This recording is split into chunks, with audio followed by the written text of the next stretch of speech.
Hi there everybody, it's Andy Agostini again, back to tell you about more stuff about the EAUHL, the league that you'll be addicted to in about 2 months.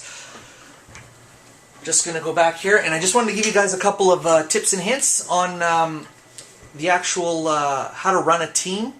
So one of the ideas that we really wanted to focus on is what every GM loves to do, is lock in a player for a cheap salary and hope that he improves during his contract so that you have a stud at a great price.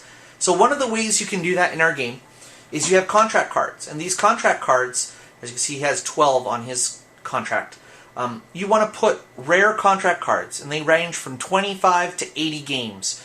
And the idea here is to put a rare contract card on him and then train him up. And that way you can get the biggest value, and his salary will stay the same as the day you lock him in. And his salary currently is $670 because he's only a 59 overall player.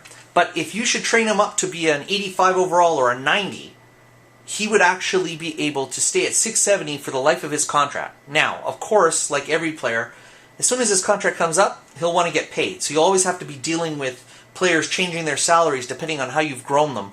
But if you manage your team pretty well, you'll be able to move that second line up to your first line while players retire and keep moving along.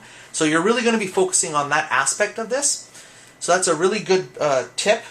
One of the other tips that I love telling people is size. Size matters in our game, especially with the real-time physics.